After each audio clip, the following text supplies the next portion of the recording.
Hey, everybody. Thanks for joining me today. I appreciate it. It's Isabel. If I lifted up this little gadget right here and said, "What is this?"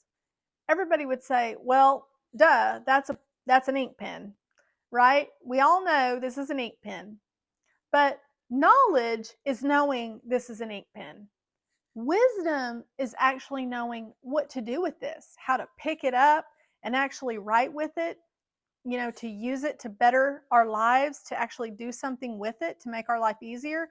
That's what wisdom is. And the Bible has a lot to say about wisdom. And in the book of Proverbs, chapter 4, it actually tells us that wisdom is the principal thing. And to make sure that we get wisdom, well, what's the principal thing mean? It means it's the most important, it's of utmost importance, it's the primary thing that we need to navigate life. And there's a story in the Bible in both First Kings and in Second Chronicles about King Solomon. King Solomon was the wisest man that ever lived. And there's a story in both First Kings and Second Chronicles where God poses to Solomon and says, "Hey, ask what you need or what you want." And King Solomon says, "I need wisdom to know how to lead your people."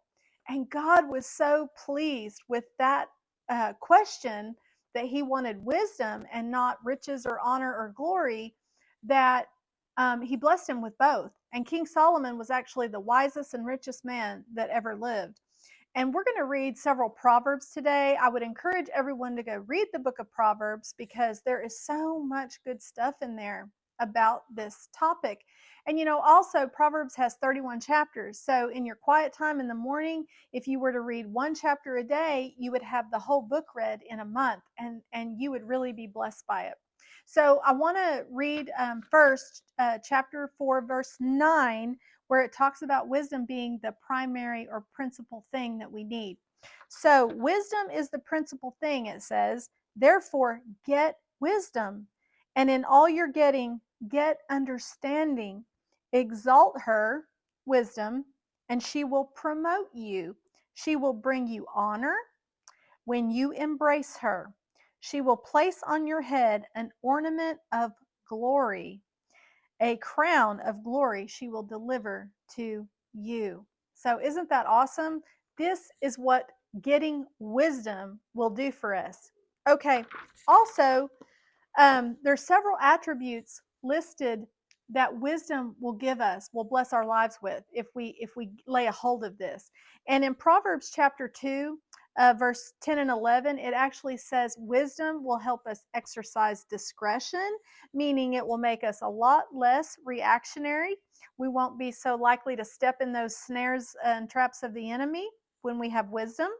Okay, it also, this one's really powerful. It says it will help deliver us from evil people and situations. So we will have more discernment over people and situations when we have this wisdom that God is talking about. And then in chapter 3, it actually tells us several things that wisdom will bless us with: happiness, wealth, length of days or long life, peace, abundant peace. So, friends, God is really saying to us, we need wisdom. It is the primary principal thing that we need to navigate our lives successfully. Okay? And so we've talked about all these attributes, all this wonderful stuff, but it's okay, but how do I get this wisdom? Well, the Bible tells us again in Proverbs, if we lack wisdom in anything, all we have to do is ask. Ask God for wisdom, and He will give to all liberally and without reproach. Okay? So just ask. Also, in chapter 1 and over in chapter 9 of Proverbs, it tells us that the fear of God is the beginning of wisdom, or the starting point of gaining wisdom. Well, how do we get the fear of God?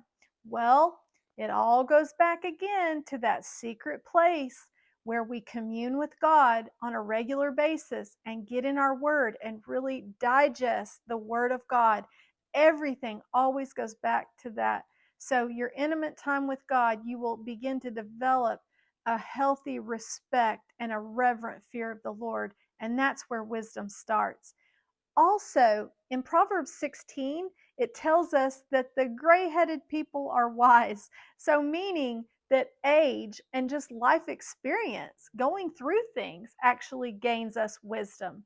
It's like this. If I took a trip to a foreign country, say I went to England and I went over there and I experienced all kinds of things, and then I came back and I was telling you all these places I had gone, the people I had met, the foods they like to eat, kind of what the culture is there. I could share all that with you because I've already been there. Okay, so I share that with you.